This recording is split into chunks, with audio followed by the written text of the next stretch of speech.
full circle, man. It's an awesome experience. You're on the right track. That's a damn sure. Former Bucs receiver Louis Murphy is with us. The One-on-Ones podcast, YouTube, Instagram. Check them out there. Great content all week long and great content moving forward. Yeah. So give me your thoughts on the Bucs and the season that they just had, and Baker Mayfield really coming into his own as a franchise quarterback. So where do you see the Bucs going from here? Man, I think the Bucs are going to continue to get better. On One-on-Ones podcast, we had this debate about elite quarterbacks. I have Baker in the elite category now. With what he put together this season, the 2 seasons back-to-back, playoffs, winning playoff games. And it sucks that Liam Cohen left, and then they just got brought on a new OC, right? Yeah, they promoted from within. Jonathan, Josh Grizzard. Josh Grizzard. I talked to Josh yesterday in the show. Yale guy, real smart guy. So made his way up the ranks, was in charge of third downs last year. So awesome. The Bucs were number 1 in the NFL in third downs. Hey. So they want to maintain that continuity. You can see that, right? Hey, Tom, that's it right there, man. Third down. You want to win on third down, man. It's about first downs. It's not about touchdowns. I've always been a first downs guy. And that was my thing in the NFL, was to study third down. Coaches later in my career, years 7, 8, and 9, I would help with the third down report. What are they doing from 3rd and 2 to 4? What are they doing? What is the defense doing from 3rd and 5 to 7, 3rd and 8 to 10, and 3rd and 11 plus? What coverages are they going to run? What are the last 4 games, clips, last 4 games in those situations? What do they do? To hear that Josh was number 1, that is a huge pickup for us for making him the OC, because now the language can stay the same. Yes. He never called a game, but neither had Dave Canales, right? So full circle, man. I think the Bucs will be back in the playoffs. I think we win the NFC South again. I think Mike goes for another 1,000 yards again. And talk to me about that as a former receiver. And fans are like, wow, it's 63 yards a game. Yeah, like how many other guys have done that, right? Yeah. I mean, to do it 11 straight years since he's been in the league, no one's ever done that. He tied Jerry Rice for most consecutive 1,000-yard receiving seasons. That's hard to do because you have to maintain that excellence. You have to stay healthy and be consistent. Man, and that's it. The consistency. Consistency is the key to greatness. I think this puts him in as a first ballot Hall of Famer.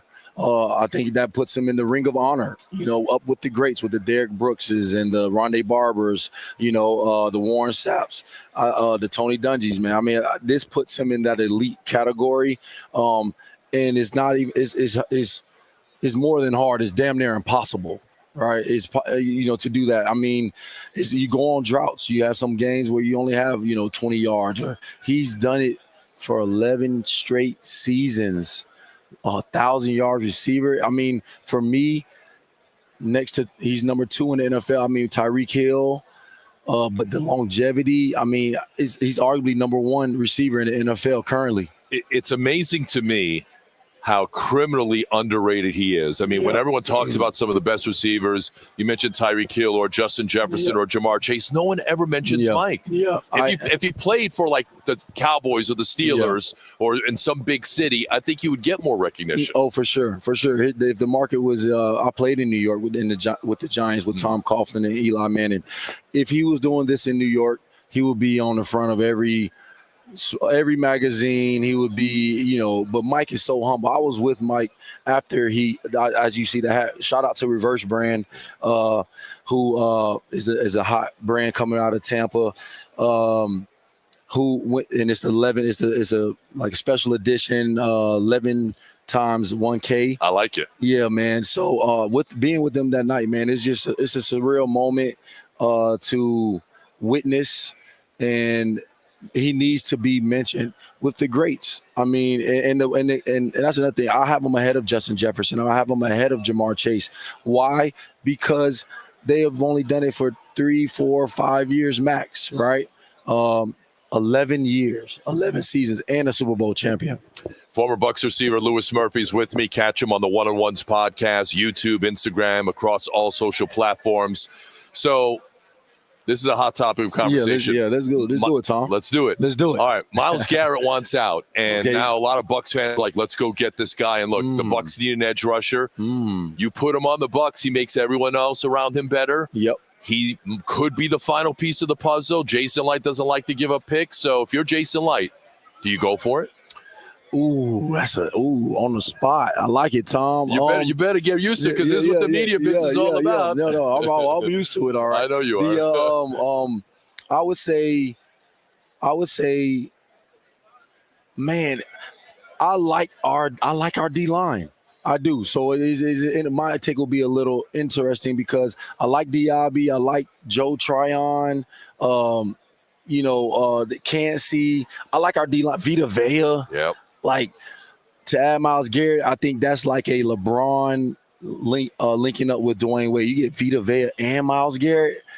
I mean, but then I know Jason Light's going to be looking at it from the perspective, okay, cap space and picks and that type of ordeal. You got to pay him too. You got to pay him, and he's going to want like 35 to 40 million a year. A year, yeah, and I'm not sure right now off the top of my head how much cap space we do have. It's about 20 to 25 now. I mean, they can always do some things. Yeah, you can always extend, extend guys, but you're talking about probably 2 number ones and then paying them a lot of money.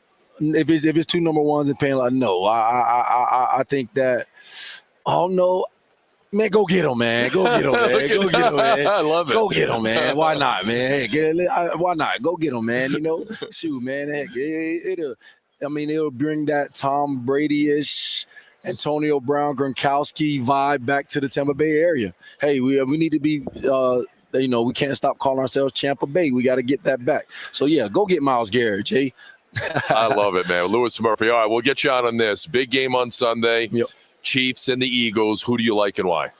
I like the Chiefs, and here's why. I like the Chiefs because Patrick Mahomes and Andy Reid, Spagnuolo as well. He's the defense that he called, he switches it up. He brings pressure. He sits back in zone. He coming from the left, coming from the right, especially that last play against the Bills with Josh Allen, had everybody mugged up on the line of scrimmage and then only brought 5 and 1 came free because they got confused on who to block. So I think that Andy Reid wins the chess match. And then also you just can't – Patrick Mahomes, man, and the connection that he has with Travis Kelce. And more than anything that a lot of people don't mention about Patrick Mahomes, he's the master of the 4-minute offense. Who else was the master of the 4-minute offense? Tom Brady. Yep. Tom Brady. It's different. I don't know if you bowl, Tom, but if you're up in bowling – it's a lot of pressure versus being down and trying to come back. 2-minute offense. We're down, we're trying to come up.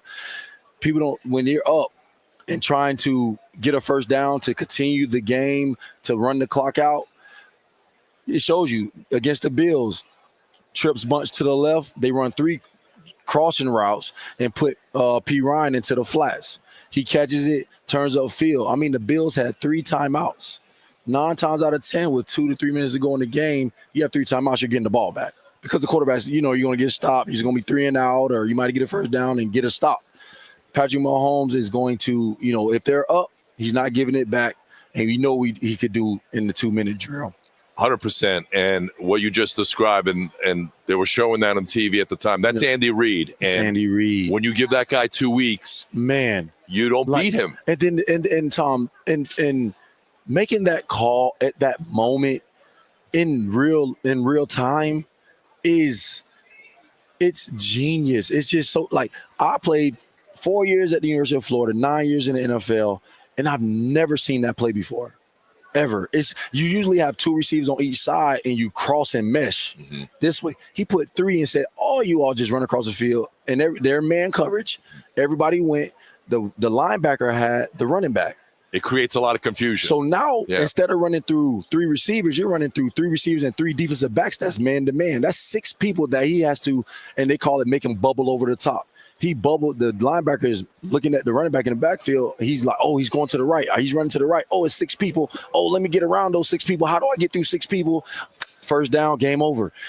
It's just genius. It's the highest of the highest level of play calling. And I just don't see Andy Reid slowing down anytime soon. Great play calling, and he's got the mastermind in Mahomes to execute it. Exactly. Lewis Murphy, the One-on-Ones podcast. Yes, One-on-Ones podcast. Can I give you a question that I will ask on the podcast, Tom? Absolutely. All right. If Patrick Mahomes three-peats, will he be considered?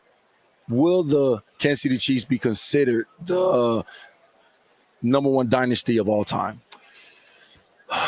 Of all time? Of all time. I think they're in the conversation. Okay. Only because, in this day and age, you've got free agency, you got the draft. Now you've got guys, you've got coaches moving around, you got players moving around. Mm-hmm. So to be able to be that great, that dominant in going to the Super Bowl as many times as he's done it, if he pulls this off on Sunday, I think he gets closer to Brady in terms of being in that conversation. I think Brady's still at the top, but he gets closer. Brady, but what about the Patriots dynasty versus the Chiefs dynasty? 3-peat, 6 versus 6 rings, 4 rings, 6 rings, but did a 3-peat that's never been done in NFL history. I think they go to the front of the line, in my opinion.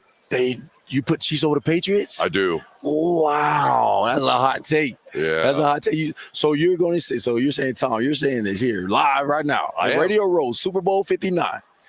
If the Kansas City Chiefs 3-peat, they will be considered the best dynasty in football over the Patriots? Yes, wow. because of the free agency era, because of how they've done it in this era. Yep. No one else is 3-peat. No one's won 3 Super Bowls in a row. You're the first to do it. You go right to the front of the line, in my opinion. No matter how many you have. Correct. So they jump Pittsburgh. They jump the 49ers. They do. They jump the Patriots. They jump the Cowboys. Yep. I mean, because all of that happened. Like free agency came about in 1993. Yep, 93, so before that, 49ers dominated in the 80s, Steelers in the 70s, and so on and so forth. But this is a different era, man. When guys have the opportunity to get up and move around. I mean, different. That's a great take. I didn't. We have that was a question we asked Cam Newton, Brandon Marshall, Jeremy. Nobody gave that. That's a strong take. We're a debate podcast. Yeah, so, absolutely. No, that's what this is all about. My opinion, your opinion, it doesn't matter. Everyone's got an opinion, which is awesome. But that was great, man. I tell you what, you have transitioned into the media world perfectly. Oh man, thank you, man. Thank you. It means a lot coming from you, man. All right, the One-on-Ones podcast. Catch Lewis Murphy. Awesome job. 9 years in the NFL. Former Buccaneer. YouTube, Instagram, everywhere else. That's my guy. Thank you, my man. I appreciate you. Thanks for having me on. You got it. All right, it's The Drive with T-Kras. We'll be right back live from Radio Row. Stay with us. You're tuned in to The Drive with T-Kras. Guys, be careful out there. Injury accidents happen. It happened to me. And when it happened to me, I got with my guys over at Catania, the personal injury law firm that's been doing their thing the last 30 years. They don't get paid unless you get paid. They've been getting a lot of money for their clients. Almost $1 billion has been recovered by my guys for injury victims just like you. So protect your right to protecting mine. Catania is where it's at. Give them a call. Tell them I sent you. 813-222-8545. That's 813-222-8545. Or get a free evaluation of your case online at Catania and Catania.com, where they put families first. Office Tampa, not an attorney spokesman. WDAE. Traffic update.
case you miss any of our interviews, 953wda.com.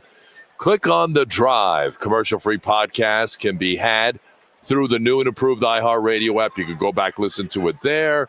We had so many great interviews all week. It started with Gerald McCoy on Monday, throughout the week. Darryl Johnston, Ryan Leaf was great. We had Tristan Wirfs yesterday and a number of others. Lewis Murphy today, Booger McFarland coming up in a few minutes. 888-546-4620 is the phone number. You guys can opine and react to anything that you hear here. It should be noted, by the way, today, February the 7th, a magical day in Tampa Bay Buccaneers history. Of course, it was 4 years ago today. The Buccaneers beat the Kansas City Chiefs. Brady beat Mahomes again in the Super Bowl in that pandemic year at Raymond James Stadium. Buccaneers were the first team in Super Bowl history at the time to host the Super Bowl, to play in a Super Bowl that you're hosting.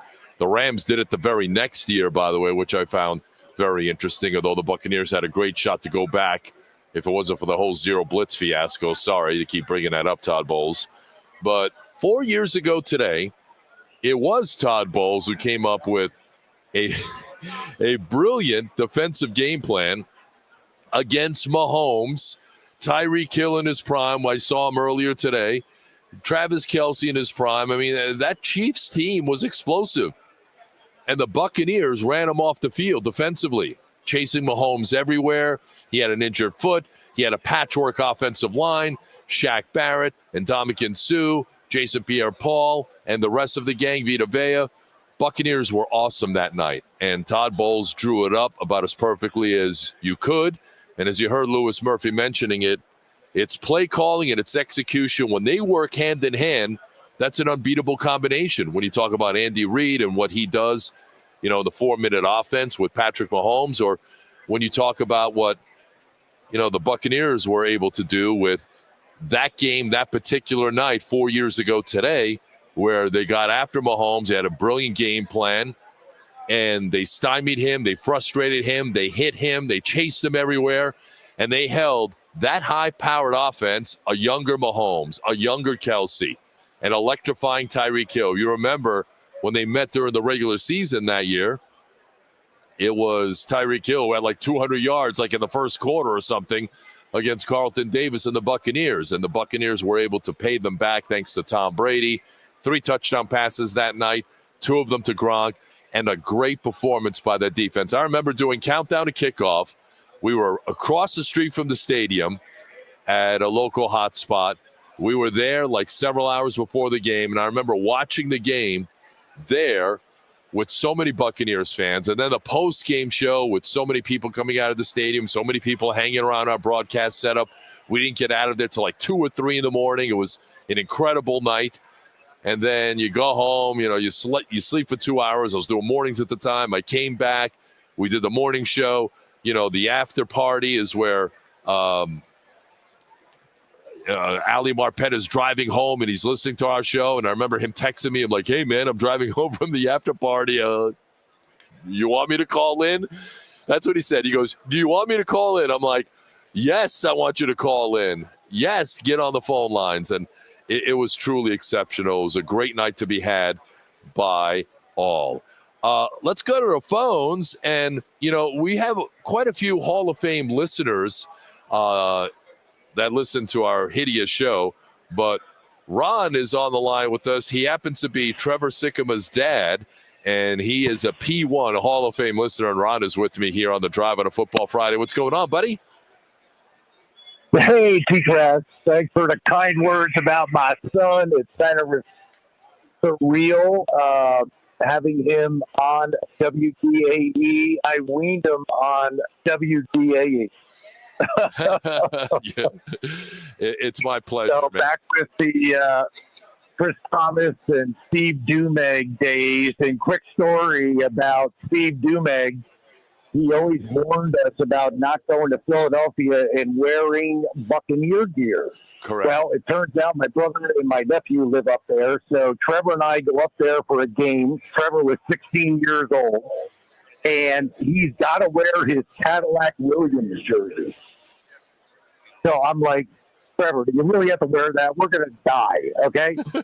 Anyway, so it was like, so we take the subway down, and I'm hiding him on the back wall of the subway so people can't see his Buck gear on. And that was when the Bucs weren't very good anyway. So it wasn't going to be much of a game. But anyway, so my brother Doug had season tickets with his company, and he warned everybody that I was coming up with Trevor and to leave him alone. So that was pretty cool. We were sitting, right? So Trevor goes up with his nephew, Corey, and they're in the concession stand. And guy taps Trevor on the shoulder behind him. He goes, "What are you wearing that jersey for?" He goes, "Well, I'm from Tampa, and I'm with my cousin here." Da da da da da. So they go up to order. They order a bunch of food, and the guy taps on Corey and Trevor. He goes, "I'll cover it, all of it. I'll pay for all your stuff, and tell people from Tampa that we're not all a-holes." Wow. That so it was really cool. And as a matter of fact, I wound up calling Steve Dumeg Monday when we got back, and I shared that story with him. So it was just a pretty cool story anyway. That is an awesome story, Ron. Thanks so much for the call. I appreciate Trevor and what he has done for us as a station and his friendship. And enjoy the game on Sunday, Ron. How long were you? Thank you, buddy. All right, that was Ron calling in. That's Trevor Sikkema's dad. What a great story there. All right, we'll take a break. 1 hour down, 3 more hours to go. Coming up, can the Eagles end the Kansas City Chiefs' reign of terror throughout the NFL as they're going for the three-peat?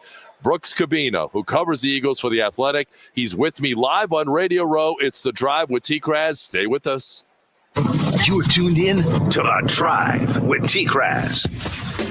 It is The Drive. It is presented by our guys over at Moss Nissan, where their goal is to never lose your business over price. T-Kras here on Radio Row. Chris Mathis, of course, back in Tampa. Look, in the month of February, they're offering sweetheart deals all month long. And look, they've got the largest inventory of new Nissans in the Tampa Bay area. We can vouch for that, Chris Mathis. Absolutely, Tom. Come see and test drive the all-new 2025 lineup on Nissans, plus great deals on the remaining 2024 inventory as well. Look, I bought my last 2 vehicles over at Moss Nissan. With every purchase, you'll also get Moss Care, lifetime oil changes and tire rotations for as long as you own the vehicle. That's a beautiful thing, too. No doubt about it.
Park, WRUB-HD3 Clearwater, 620 WDAE St. Petersburg. Live from Radio Row, The Drive with T-Kras. Here we go. Presented by Moss Nissan. Good afternoon, Tampa Bay. Welcome back. It is our number 2, The Drive with yours truly, T-Kras, Tom Krasnicki. Presented by Moss Nissan. We are live on Radio Row in New Orleans, the site of Super Bowl 59. We're about 48 hours away from the big game on Sunday between the Chiefs and the Eagles.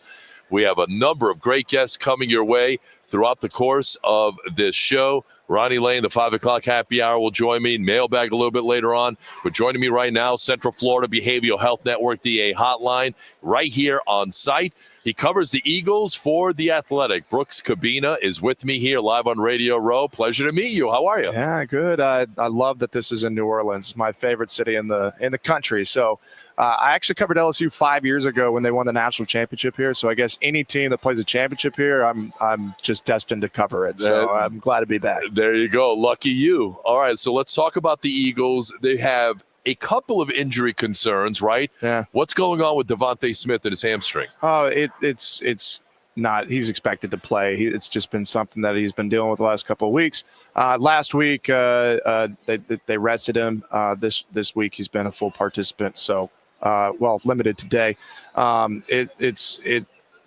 going into the year, So it's from as far as I know, he's expected to play. So he's just dealing with it. We haven't been able to see them in practice this week. Last week he was walking through in sweats. A couple other players were in that situation as well, but expected to play. And Jalen Carter, illness, he's over it. He's fine. So, yeah, the full participant today. I was talking to a few people about that throughout the week. And last week, a couple players had an illness as well. Eli Ricks was out, last week practice, and that's been matriculating its way through the team. So it's been something behind the scenes, even some coaches dealing with that. So, he's expected to play as well.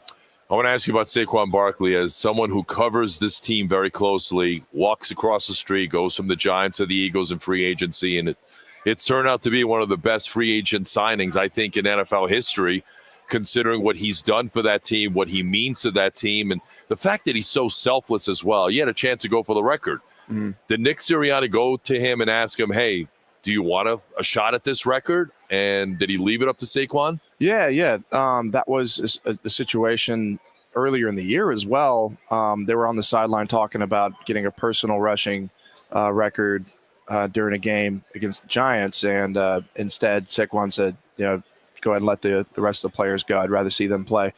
Towards the end of the year, it really did mean a lot for Saquon Barkley personally, because I've written a couple of different ways. He is history incarnate. He understands himself and how good he is and what he's capable of, and kind of wants to live that to the fullest. And the opportunity to set a record that's been standing for several decades was certainly important to him.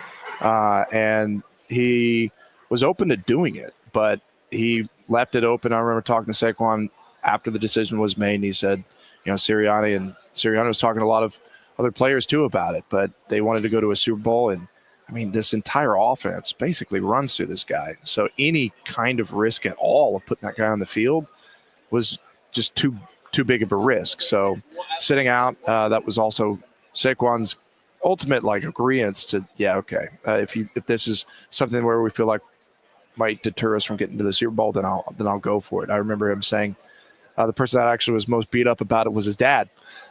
He was like, he was real cut up about it, because for as long as that record would have stood, it would have been their last name on it. So definitely something that I think he wishes that he'd have been able to get. But at the end of the day, he's got 30 yards to go until he beats Terrell Davis's record for a full regular season and playoff run. And he said that's the most important one of them all. Brooks Kubena, who covers the Eagles for The Athletic, is with me here on The Drive. We're live here on Radio Row. Of course, the big game getting closer and closer. Sunday evening, Chiefs going for the three-peat. Eagles played a good game against them 2 years ago, and Jalen Hurts, by all accounts, and I remember watching that game, outplayed Patrick Mahomes. Unfortunately, the Chiefs made a couple more plays, the scoop of the score by Nick Bolton. So is that being talked about a lot this week, about the missed opportunity from 2 years ago? In the context of this week, where it's not so much local coverage, like I've been around the team all this year. So, yeah, I mean, questions start being brought up to the players and the coach about last time. And really, to me, the driving force of a lot of motivation for these guys is last year's collapse more than the Super Bowl. There are players like Jordan Mailata, left tackle, who played in that. I remember talking to him about after the Super Bowl. He was in the locker room, and there was a fridge in there, and Lane Johnson was the right tackle, was helping him through it. And Jordan was just punching the hell out of that fridge. Probably doesn't work anymore. There's some guys like that who experienced that, but Saquon Barkley didn't play in that game, nor did Quinyon Mitchell or Cooper DeJean, two rookies that are huge parts of Jalen Carter on the inside. They didn't play in that game. So really it's rectifying and getting back on the right track of the things that were going wrong last year and the people who fit into the correction of that. So, I mean, it's in the back of the head of like Jalen Hurts and Nick Sirianni, who had to sit over and look at the confetti of a different color and have it stick to their shirt on the way out. You just don't forget that kind of thing, and they've spoken to that as much. But going into this year, I think they all realize the opportunity they have with a very special team that's different in a lot of ways. Give me an X factor in this game on Sunday, somebody that not a whole lot of people are talking about who could make a big impact in your mind. I think a name people don't talk about enough is Cooper DeJean. He's in a position that I don't think many people really talk about as much as nickel safety. But if you look at the defense and the way it was playing at the beginning of the year, it wasn't as good as it is now. And a lot of that has to do with him. He was a second-round pick. They traded up to get him, and he was electric in college, a guy that could get pick sixes left and right and was good in the punt return game. But he was dealing with a couple offseason injuries and missed 11 training camp practices, and he might have played corner if he had been available that whole time. But they needed help at nickel, and it was being exploited in coverage. I mean, against the Tampa Bay Buccaneers, people might be remembering how that was a huge blowout against the Eagles. Part of it is because of the mismatches that they had across in the secondary.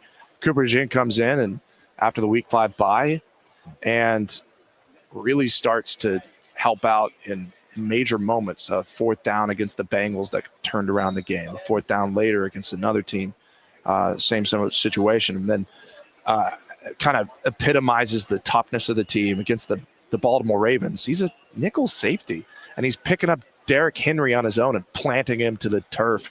And Howie Roseman, general manager of the Eagles, is talking to him on Saturday, and he said his insertion into the lineup was one of the untold parts that people feel like on their side behind the scenes felt like that was really pivotal change. And when you look at the Chiefs and their bevy of wide receivers who have a lot of speed, Cooper DeJean is a guy who helps out with that matchup. He fits in the run.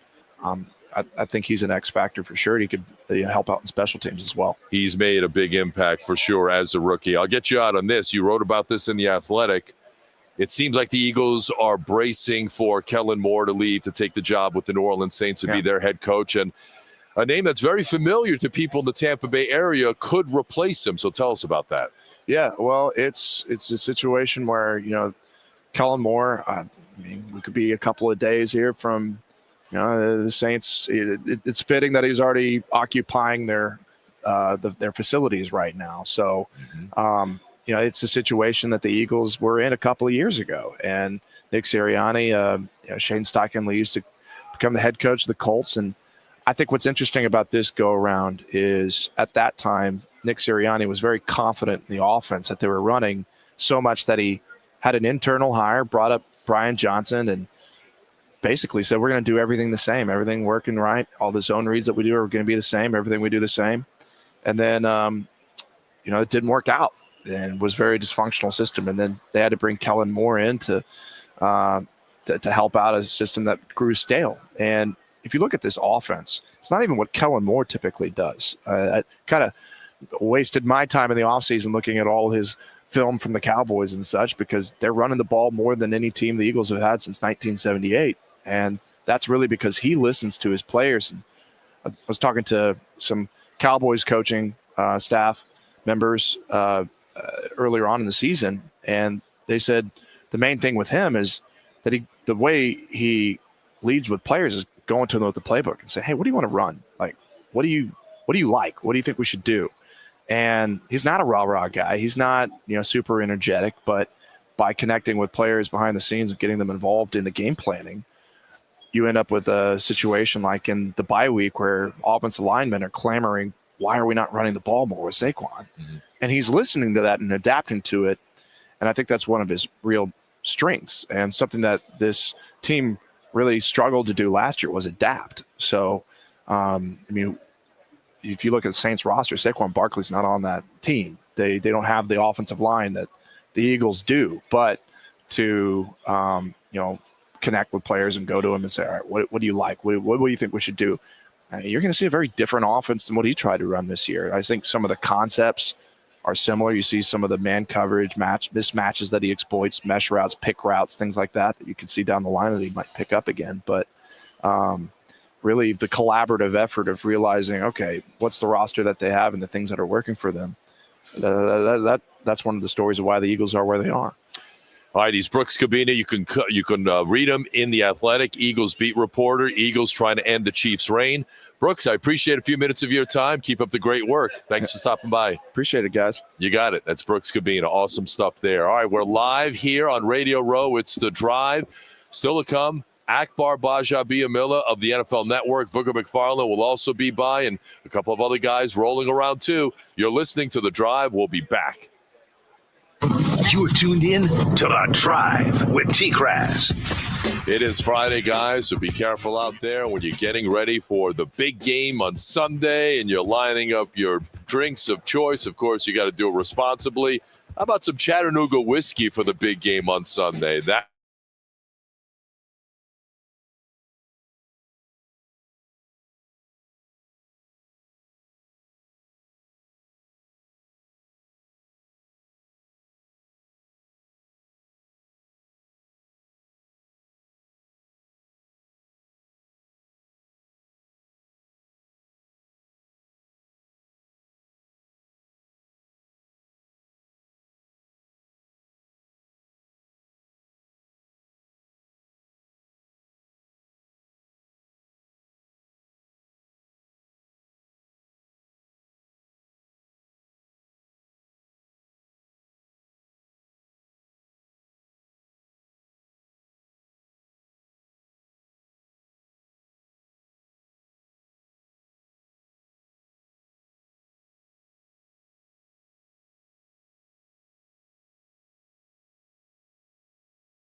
yours truly here, Nick Wise, also alongside Chris Mathis back at our Root Air and Water Studios. 888-546-4620. Text at 82945. Akbar Gbaja-Biamila of the NFL Network is on the way, and we should have him momentarily. So just to let you guys know, Jameis Winston is about 100 feet or so in front of us. How are y'all doing? Good, Jameis. And you're being interviewed right now by Cam Jordan on Cam Jordan's podcast there, Setting Off the Edge or whatever they call it.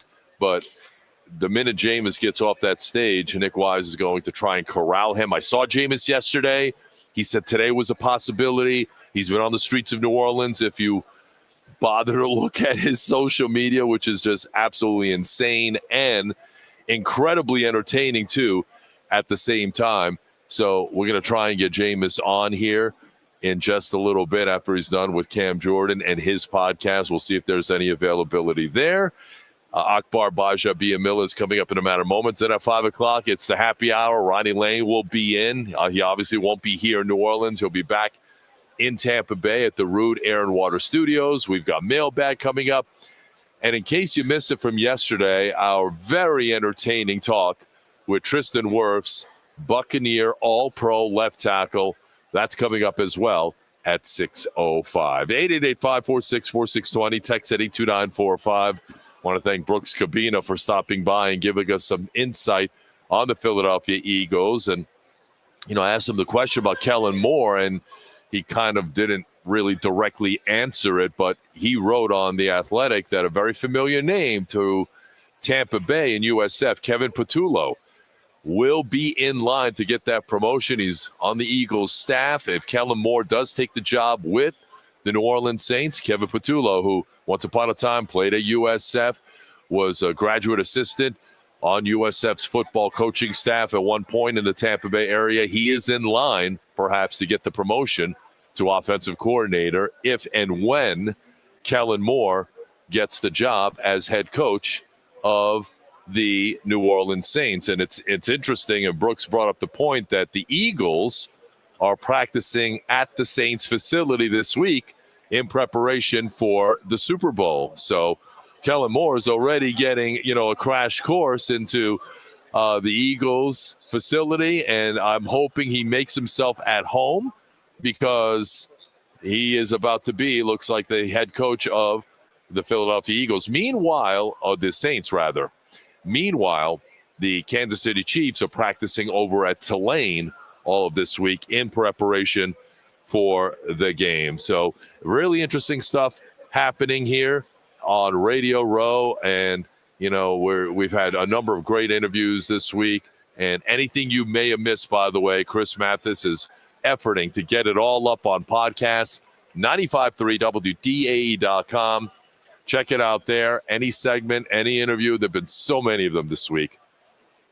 Gerald McCoy, Ryan Leaf, Kurt Schilling, Tristan Wirfs. I mean, all these interviews. Darryl Johnson, I thought, was really interesting when he was talking about the Cowboys and the mess that's taking place in Big D.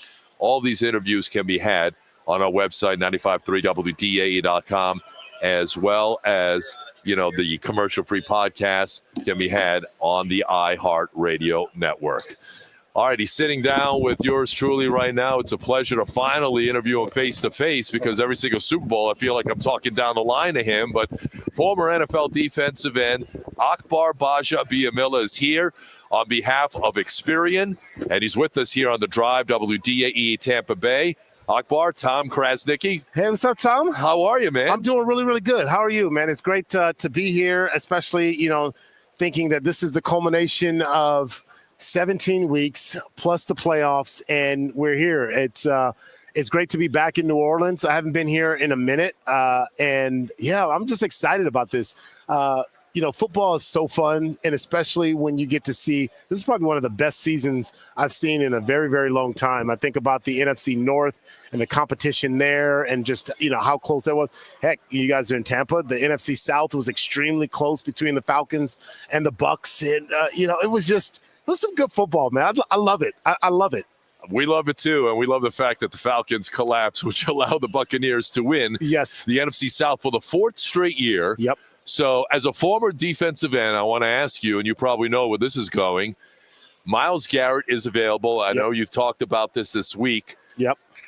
And obviously all 31 teams should be after this guy. Yeah. And the Buccaneers have a screaming need for defensive end. They are a contender. Their offense is great. They average 30 points per game. You know that. Yep. So what about the fit? Miles Garrett and the Buccaneers. I mean, I think it's an absolute great fit wherever he goes. I mean, I know you guys have, Logan Hall. You guys have Kalijah Cansey. Like, you guys have those guys who, have been serviceable. But when you talk about an elite pass rusher like Miles Garrett, he's a difference maker, and I think this is going to be a critical offseason for him. I spent some time with him, out of the country this past summer, and had a chance to really get to know him, as a player, as a person, and what motivates him. And I'm telling you, whatever organization, if the Bucs get him, forget about it. I mean, just forget about it. I mean, he's the type of player that makes a massive difference on defense, and what we've seen is that, unfortunately, 8 years of his career has been wasted on an organization that has just been in flux in so many different.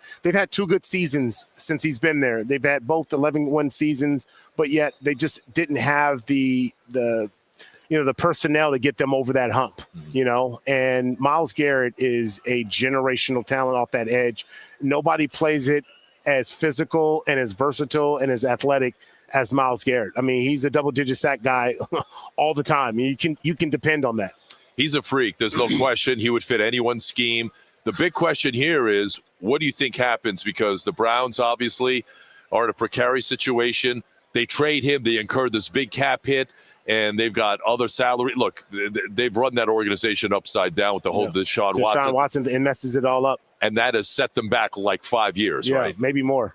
Yeah, maybe more. And it takes time to build a team and be able to get the right pieces. And, you have to have a general manager that can be able to put those pieces. But there's so many holes to fill, and you're so strapped because of that devastating contract that really has kind of crippled the organization. And now you've got a guy who's, up and, you got to get ready to pay Miles Garrett, his value. And so, they've paid him his value, but a guy who's getting ready to kind of trying to transition and going, look, I can't be here anymore because I don't want to lose like this anymore. Right. Because everybody has an expiration date. I don't care who you are, even Tom Brady. Everybody has an expiration date. And especially when you're that size and you play that physical of a game like Miles Garrett, you think, man, like I look at this and I think the Washington Commanders could be in the running for that. They've got an extraordinary amount of cap space.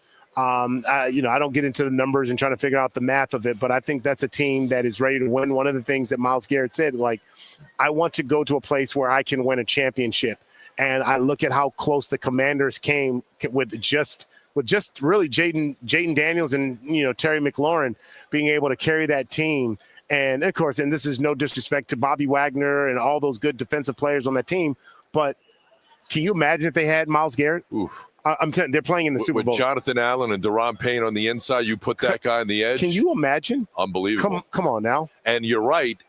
He makes a lot of sense for the Commanders because, and by the way, he was here on Radio Row this week, and I heard him talking about the Commanders in glowing terms. Yep. He wants to go there. I was the first one to say it when the news broke. We talked about it on the NFL Network, and I was like, it makes the perfect sense. Like when you talk about a team that is ready to go, but also that can absorb somebody and pay somebody the value. And that's not a guy that you're going to find out. Now, you can talk about Abdul coming out in the draft and maybe an opportunity to get draft like that.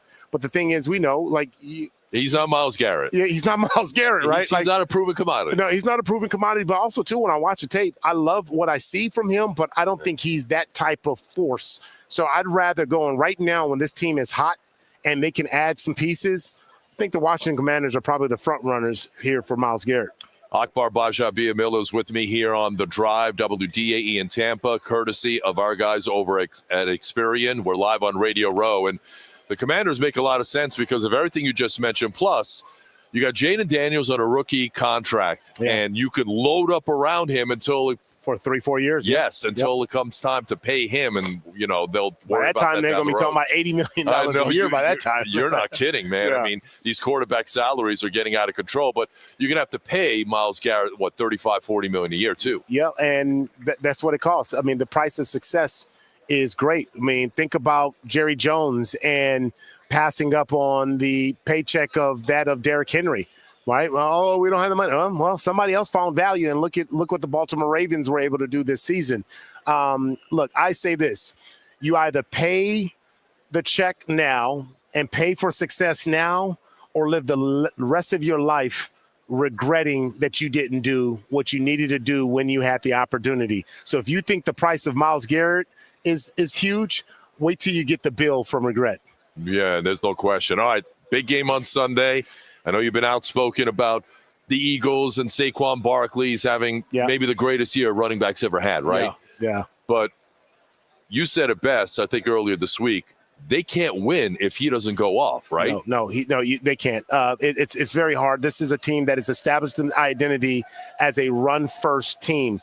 And as a run-first team, they need Saquon Barkley, but they also need the threat of Jalen Hurts being able to go out there and also be able to do what he does, not only vertically in the passing game, but also, too, the ability to run the ball. Last Super Bowl, he was the leading rusher in that game. And so now that you have Saquon Barkley, that pressure's not on, but you need to still have that threat.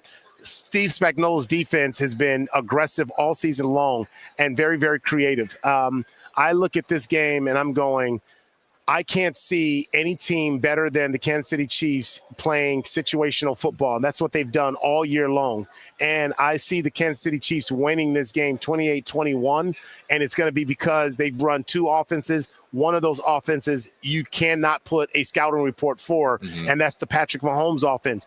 When the Andy Reid offense breaks down against this number one defense for the Philadelphia Eagles, nobody in football is better than those guys on offense who all of a sudden turn into schoolyard ball and they start finding soft areas in the zones to be able to move the ball, sustain drives. And so that's why I like the Kansas City Chiefs in this game. It's going to be a good matchup. This is not going to be, one of those blowout games. You're going to see like literally blow for blow in this game. I agree. Like a heavyweight fight. I think it'll be a close game. All right, before we let you go, tell me about Experian. What's going on? So I've had this amazing partnership with Experian. We're talking about the big game here and, what it means for Patrick Mahomes to do what he's got to do and Jalen Hurts to be able to do what he's got to do. Well, we all know if you don't have a left tackle for a quarterback, guess what?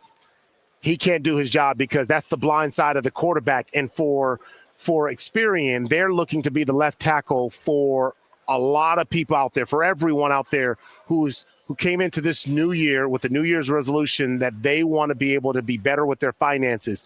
There's this very cool thing that Experian is doing, and it's called Experian Boost. It allows people to be able to boost their credit score by self-reporting their Netflix bill, their Hulu bill, their utility bills that they pay at home. That allows you to boost your credit. And we know if you've got good credit score, you've got flexibility, financial flexibility, and you can get access to lower rate. But here's the deal. There's this new feature that allows Experian to go in and be able to get rid of all of those unused subscriptions that we all have. I bet you right now, if everybody picks up their smartphone and you start swiping, I bet you can go 7, 8, 9, 10, 12 pages deep. And all those apps you're not using. But some of those apps have a subscription model that you're paying for and you have no idea. On average right now, people paying $1,000 a year in subscriptions that they're not using. And so Experian wants to help people get control over their finances, be their left tackle, protect their blind side, and get rid of all of those unused subscriptions. So go to Experian.com right now if you want to make sure that you got your left side of your finances or your blind side protected. I love it. You can also download the free Experian app, too, to learn more. Akbar Gbaja-Biamila, thanks very much for stopping by. Enjoy the game, my friend. I appreciate you. Thank you. I'm looking forward to it. It's going to be so much fun. Yeah, you got it. Akbar Gbaja-Biamila, awesome job there. All right, we're live here on Radio Row. Stay with us. More coming up. 5 o'clock happy hour coming up. Maybe some surprise guests, too. Stay with us. You're tuned in to The Drive with T-Kras. Guys, Valentine's Day is coming up. Don't drop.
you. And it kind of seems like things are winding down now. Like Wednesday, it was really busy. Yesterday was just incredible. Yesterday was absolutely by far the busiest day of the week. I want to thank Akbar Gbaja-Biamila for joining me here.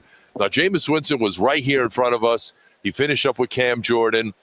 Nick Wise tried to track him down, and he told you what? He said he wants to do T-Kras' show. He's like, I got a meeting with Fox at 4:30, and I have to go. So, so no Jameis.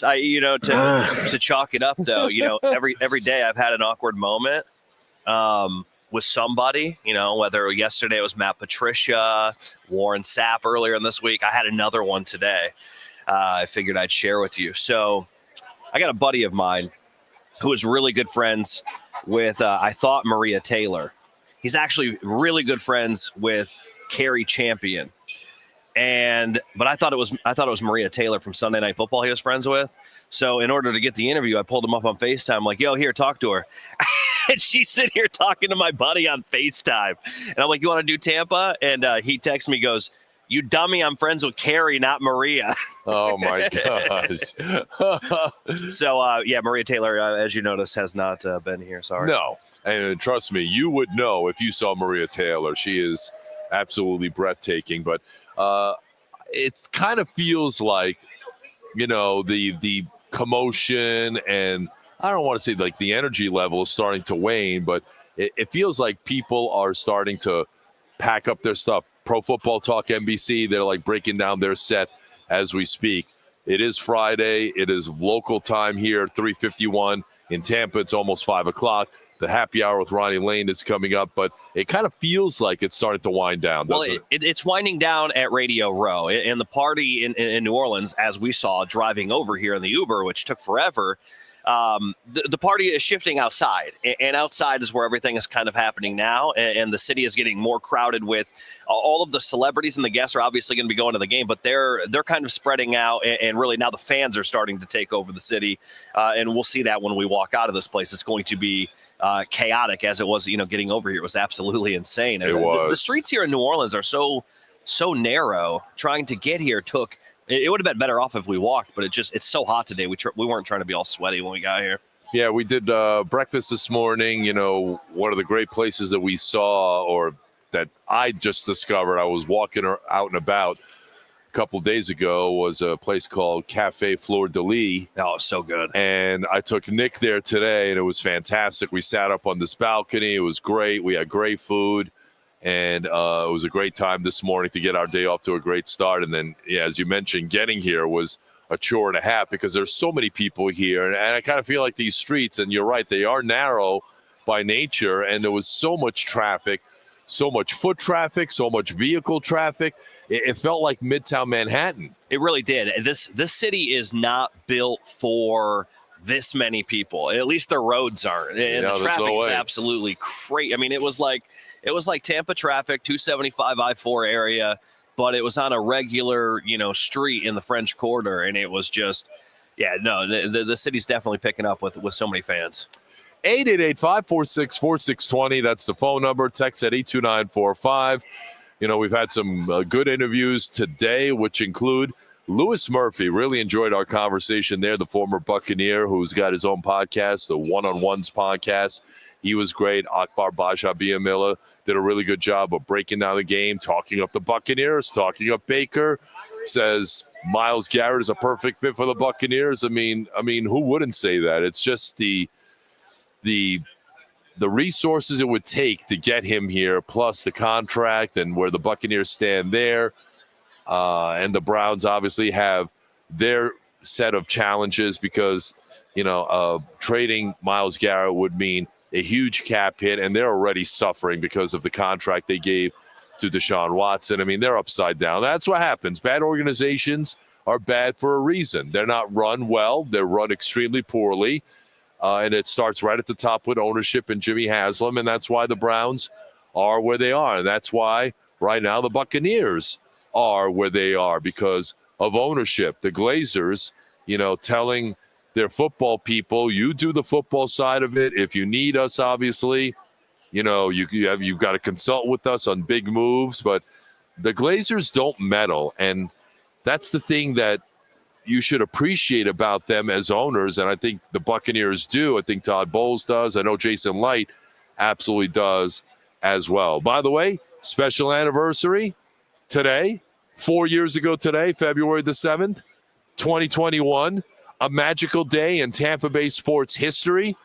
The Buccaneers, led by Tom Brady, in Raymond James Stadium, defeat Patrick Mahomes, incidentally enough, and the Chiefs 31-9 to win Super Bowl 50. Wow, where are we up to? 55? I think you're right. Yeah, we're up to 59, Super Bowl 55, Brady throws the 3 touchdowns. The Bucs defense, incredible, holding that Chiefs offense of Mahomes and Tyreek and Travis Kelce to 0 touchdowns. It was a 31-9 victory for the Buccaneers, and what was an epic moment in Tampa Bay sports history. I'll never forget it as long as I live. I had a moment with Cam Jordan a couple minutes ago. You did? I asked him one question. I said, what would you like to say to Tampa Bay Buccaneers fans that say the Saints are their biggest rival? And if you want to hear his answer, it's pretty good. It's on all of our social media pages at 95.3 WDAE and AM 620. He loves to just go after Tampa, but his response is great. That's worth checking out. I thought it was funny. He is an antagonist. There's no question about that. All right. 2 hours in the books, 2 more hours ago. Coming up, he is strolling into the studios of the Rude AC, the Rude Air and Water Studios. It is the 5 o'clock happy hour. Ronnie Lane is going to join me. We'll chop it up with him. He's in Tampa. We're in New Orleans, live on Radio Row. More Football Friday fun coming up here on WDAE. Tampa Bay Sports. All right, Tom, we are returning at 02:46. 620. Brevard Buick GMC is thrilled to be the number. Yep, Ronnie.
T-Kras, presented by Moss Nissan, where they'll do whatever it takes. And their goal is to never lose your business over price. We certainly appreciate their sponsorship, and they are the reason why we are here on Radio Row in New Orleans, the site of Super Bowl 59 Sunday. It's the Chiefs going for the three-peat. The Eagles are trying to put a stop to that with their wild and wacky fans who have infiltrated the Big Easy as well. We'll take you up until 7 o'clock. It is the 5 o'clock happy hour, and you know what that means. The legend, Ronnie Night Train Lane, is with me. He is back at our Rude Air and Water Studios in Tampa. I'm here in New Orleans. What's going on, playa? What is up with you, man? How's the Big Easy treating you? Dude, it is fantastic. It's been an amazing week. It's been a great experience. You've obviously been here many, many times. Many times, yeah. You know exactly what this town has in store for me, and now I've experienced it this entire week. It's been awesome. So what's the most New Orleans-like cuisine you've had this week? What have you liked as far as New Orleans cuisine? You know, not your normal cuisine, Tom. Yes. It's something that is, you know, indigenous to New Orleans. Right. What have you tried? Distinctive to the area. We went to Brennan's on Monday, and nice. That was our welcome to New Orleans moment, because we sat down with Nick Wise, and they hand us the menu, and I'm sort of like a picky eater. I mean, I like meat and potatoes. I do like seafood and some other things in Italian. When I looked at this menu, I was like, wow, okay, now I know I'm in New Orleans, because under the appetizers was something called turtle soup, which I never knew existed. Yes, so sir. I'm going into the Seinfeld bit with Nick Wise sitting across from me. I'm like, turtles, look at these peaceful creatures. They crawl across the street. They don't bother anybody. And there's somebody out there who's catching these turtles. They're grinding up these turtles, and they're making soup out of turtles. Turtle soup. I never thought I'd see anything like that on a menu. But I'm like, you know what? I want your turtle soup. Let me taste turtle soup. I want to know what turtle soup is all about. Did you like it? Dude, it was phenomenal. It was phenomenal. I can't describe the taste of it. It was great. It was so good. The scallops that I ordered were great. And then the Bananas Foster's over at Brennan's is historic. There's like a whole presentation. And, they come over to the table, and I put a video on social media, Ronnie. I think I'll send it to you. It was awesome. Bananas Foster was to die for, the best I've ever had.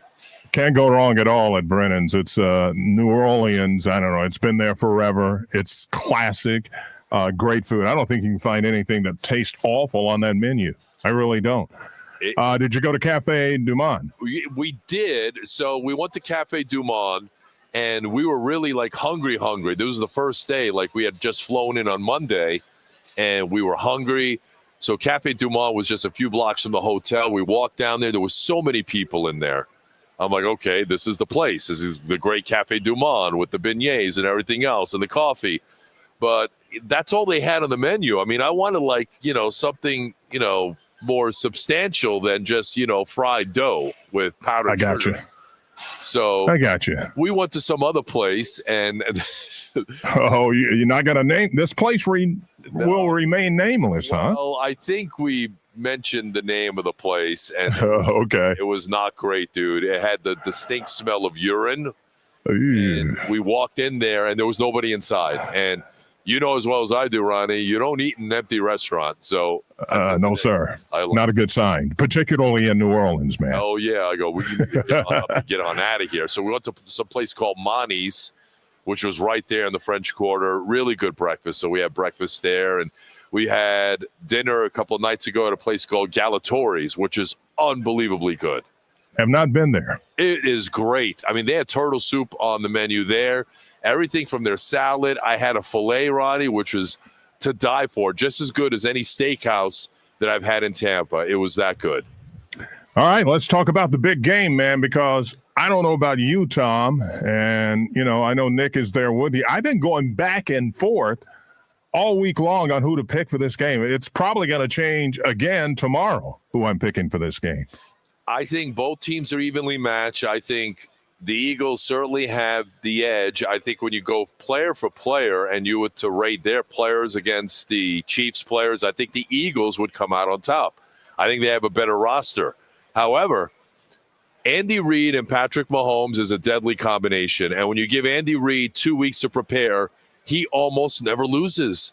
I mean, how can you compete with that? And how could you bet against that? How could you bet against a guy like Patrick Mahomes? And look, I did in the AFC title game. I thought that was Buffalo's time, and Kansas City ended up making more plays than Buffalo. Were they helped and aided by the officials? Yes, I think that answer is clear.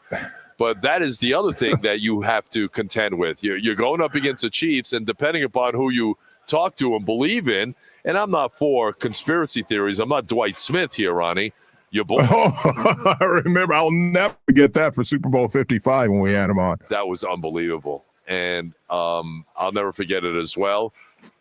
But you have to beat Mahomes. To be the man, you've got to beat the man, Ric Flair style. So, you know, the Eagles are going to have to play a perfect game. Jalen Hurts is going to have to be really efficient in the passing game because, you know, Steve Spagnuolo is going to gang up on Saquon Barkley. He's going to make it a point that 26 doesn't beat them. I guarantee you that's exactly, you know, most great defensive coordinators, even good ones, will say we got to take one player away from them on offense, and it's got to be Saquon Barkley because of the season that he has had. You know, he only needs 30 more rushing yards this season to take care of, who was it, Terrell Davis had the most rushing yards when you combine the regular season with the playoffs in NFL history. He just needs 30 yards. I think he'll get that. But this could be a tremendous game. And I heard, and I'm sure you did too. I don't know if you guys went to the NFL Honors show last night. We did not, no. But Snoop Dogg, I love my man Snoop Dogg, but he goes, the big game this week is the Philadelphia Eagles against the refs. Hey, that's not nice, man. You know. Yeah, a little bit. No. You insulted him a little bit. But, you know, folks feel that way across the NFL unless, you know, you live and cheer for the Kansas City Chiefs. A lot of people feel that way across the entire country. I've heard Buffalo fans talking about, we're not watching the Super Bowl, boycotting that. I've heard fans from all over say that. It's crazy.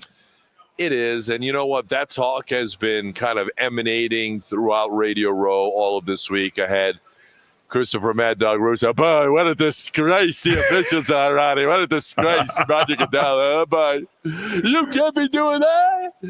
So I had him on the other day, and he went off on the officiating, and, you know, he had the numbers to back it up. The penalties and the personal fouls called on the opponents, I mean, pales in comparison to what the Chiefs get whistle for. Look, the Chiefs are a well-coached team. I mean, they don't beat themselves. If you're going to beat them, you're going to have to play your very, very best to beat them as well.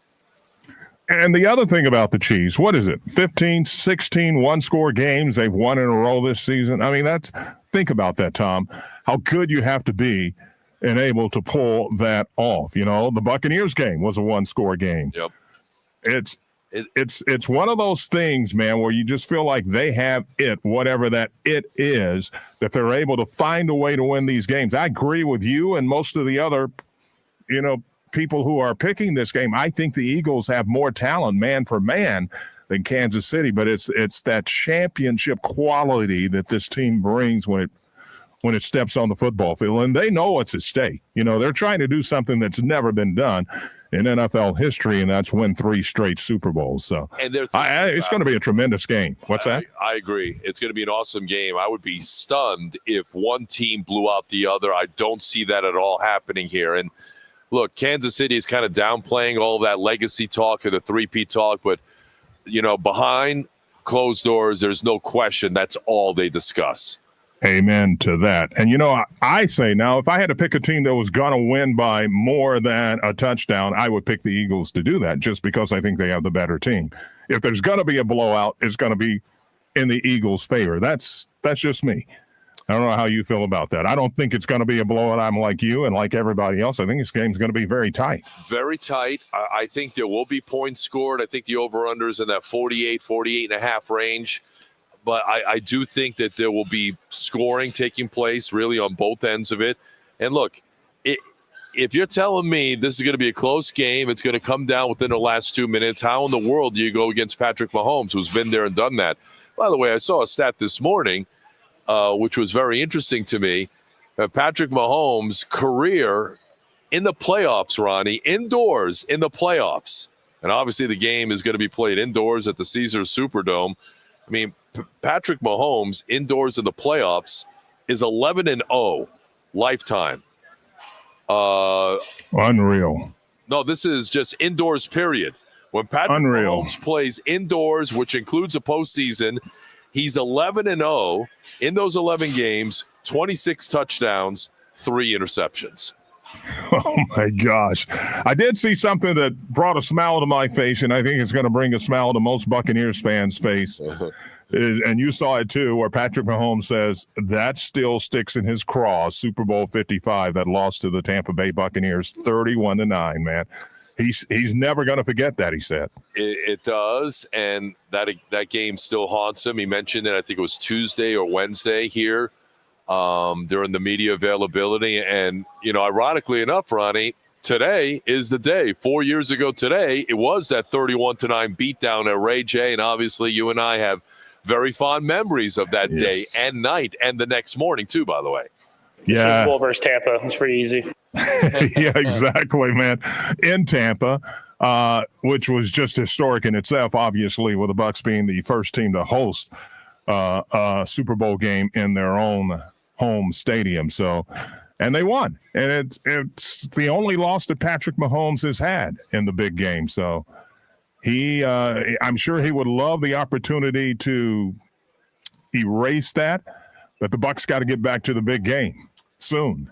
Yeah, look, and he's beaten the Buccaneers a couple of times since that day, including the overtime win, obviously, on Monday night this year, where Todd Bowles didn't go for 2, and the Chiefs were able to, take the ball in overtime, went right down the field, scored, and, that was the end of it. And, certainly one of the more disappointing losses that the Buccaneers had, but thankfully for them, they were able to rebound, win 10 games, win a division for the 4th straight year, and get into the playoffs. And I got to tell you this, too, Ronnie, about the Bucs, and I've talked to a lot of people when they find out, hey, you're from Tampa, and then first words out of their mouth is like, you got a team down there, man. Your quarterback is incredible. We love watching him play. The Bucs are a team that are going to be, a force to be reckoned with, I think, moving forward. You get some pieces on the defensive side. I mean, everybody that I've talked to on my travels here are absolutely head over heels in love with the Buccaneers. Well, I love the move they made last week, or I guess it was earlier this week. I can't remember, man. All these days run together, making Josh Grizzard the offensive coordinator. I think that's a great move. I think you agree with me on that. It keeps the continuity with the offense. They don't have to learn new terminology and all of that sort of thing. They can just pick up where they left off from a year ago. And I know he's never called plays, Tom, but neither had who was the coach that was in here before?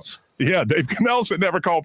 He hadn't called plays since high school. Yeah, rough one, right? Yeah, it was rough at first. He had some adjustments to make, but he made it through. So, and I think this young man being behind Liam Cohen and learning from him and being a big part of their third down success.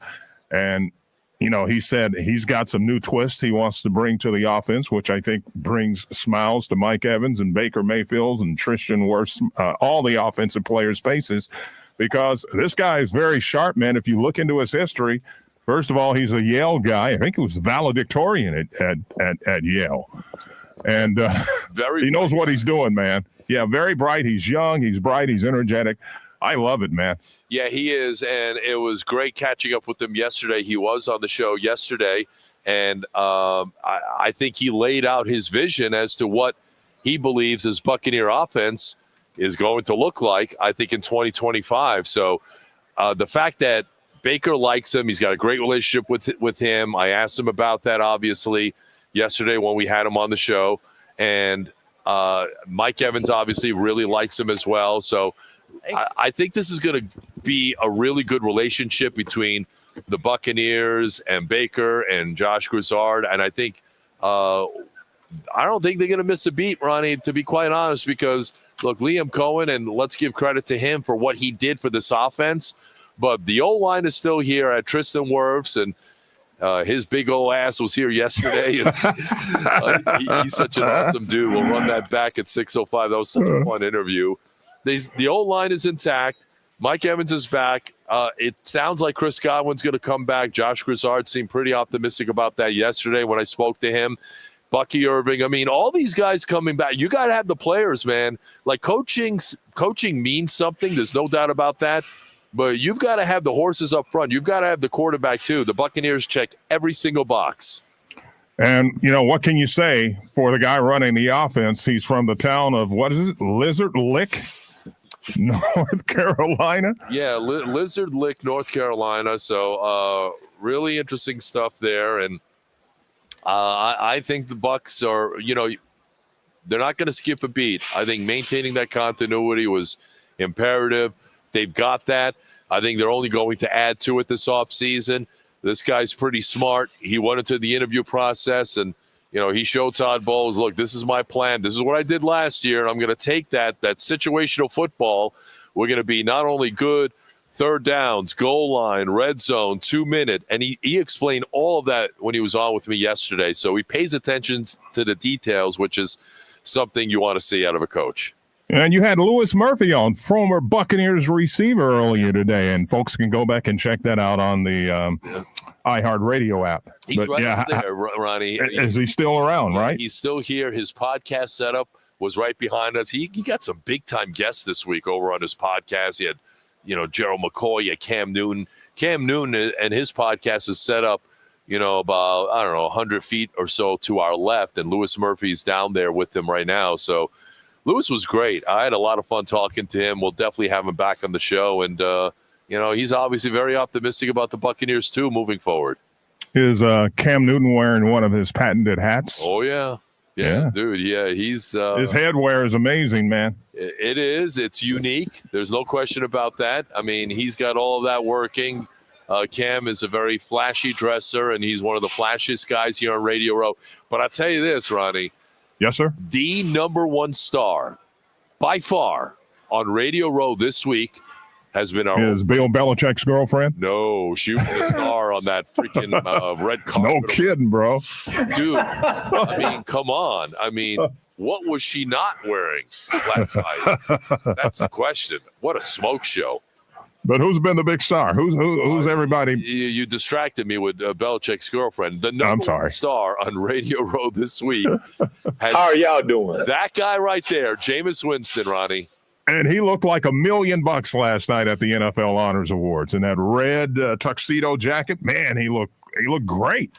We saw him here today. We tried to get him today. I saw him yesterday, and I went up to him and said hello, and you know, he's with about 1,200 people around him. And he saw me. He's like, oh, my God. He came over and he hugged me, and we talked for a little bit. I tried to get him on the show. And, you know, he said, dude, I got so many things going on, you know, maybe tomorrow, which meant today. And we tried to get him on. He was on Cam Jordan's podcast, which was, again, about 50 feet in front of us. And he told Nick, he goes, I want to go on with T-Kras, but I have a meeting I've got to get to with the Fox people at 4:30. So unfortunately we couldn't get him on, which was a shame.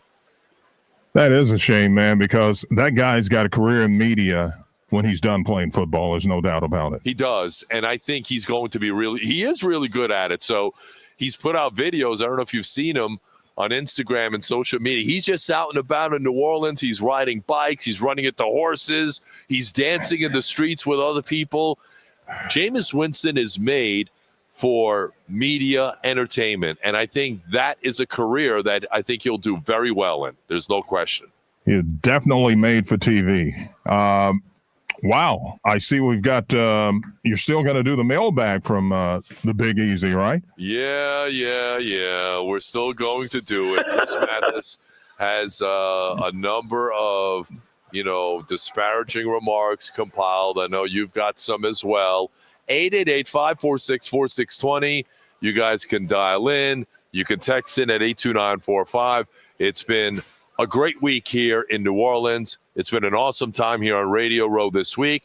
Ronnie Lane is back at our Rude Air and Water Studios alongside Chris Mathis.